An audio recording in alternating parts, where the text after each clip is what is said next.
China is in the midst of a profound economic crisis. Growth rates are flagging as an unsustainable mountain of debt piles up. China's debt-to-GDP ratio reached a record 208% in 2023. But even that eye-popping figure does not capture the uncomfortable fact that much of it was borrowed to buy assets that no longer yield enough income to repay the debt. This is especially true in the housing sector, where sales have fallen by a third since the pre-pandemic peak, and new construction is down 60%. This is one of the worst housing crashes in the world over the last 3 decades. Many Western pundits and politicians view this crisis as a sign of the bankruptcy of China's leadership and economic system, but it is more akin to the cyclical debt crises that have plagued capitalist countries throughout history. An apt comparison is Japan's crisis of 1989, which ended decades of high growth and rising asset prices fueled by a ballooning debt bubble. Japan's Nikkei stock index peaked in late 1989 and fell almost 80% over the next 13 years. Real estate prices fell for 2 decades, starting in 1991. Neither of these major asset classes has exceeded the pre-crisis price peak ever since. Japan transitioned from being the fastest-growing major economy during 1954-73, typically growing over 10% per year, to the slowest, with growth averaging only 1.75% per year from 1981 to 2023. China may be facing similarly prolonged difficulties. China's astonishing rise was propelled by an even greater expansion of debt, following Deng Xiaoping's market-oriented 4 modernizations in the late 1970s. Like Japan, during its post-war economic miracle, China's growth was led by an export and real estate boom. In less than a half-century, China went from an impoverished, centrally planned economy with minimal international trade to the world's leading exporter and close second to the U.S. in the number of billionaires. The eventual collapse of China's bubble has always been inevitable. All boom and bust business cycles must end because the rapid expansion of debt creates opposing interests, bull and bear parties.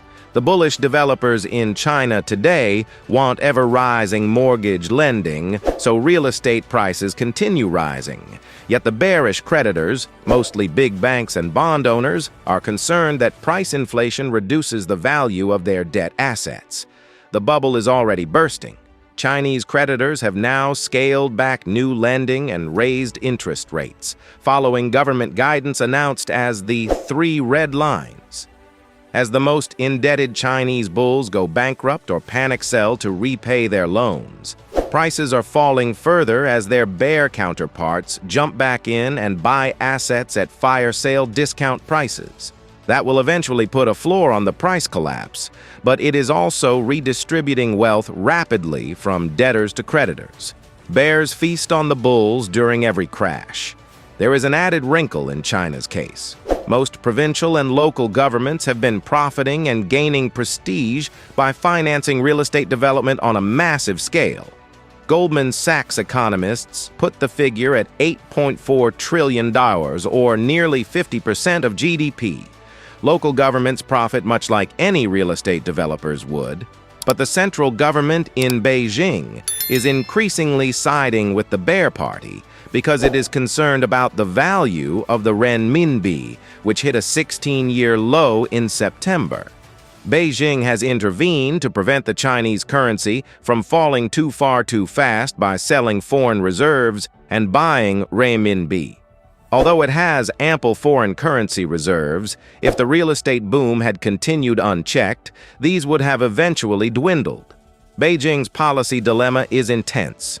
Rising real estate prices have slowed consumer demand, especially young people hoping to buy their first home. This is one reason for the recent precipitous drop in marriage and birth rates. Brick-and-mortar businesses are plagued by the high cost of property, driving more and more business to the internet. On the other hand, falling prices afflict all those who bought real estate with mortgage debt, whether homeowners, speculators, or businesses. They may find themselves underwater when their property value falls below their outstanding debt. China's government bears much blame for causing this crisis, but the scale of the crash is largely based on private incentives to borrow and lend. When the economy seemed excessively overheated, Beijing actually assisted the bears with its 3 red lines policy in August 2020. These credit restrictions were draconian for bulls, given the enormous overextension of many of the biggest Chinese property companies, as well as millions of individual investors.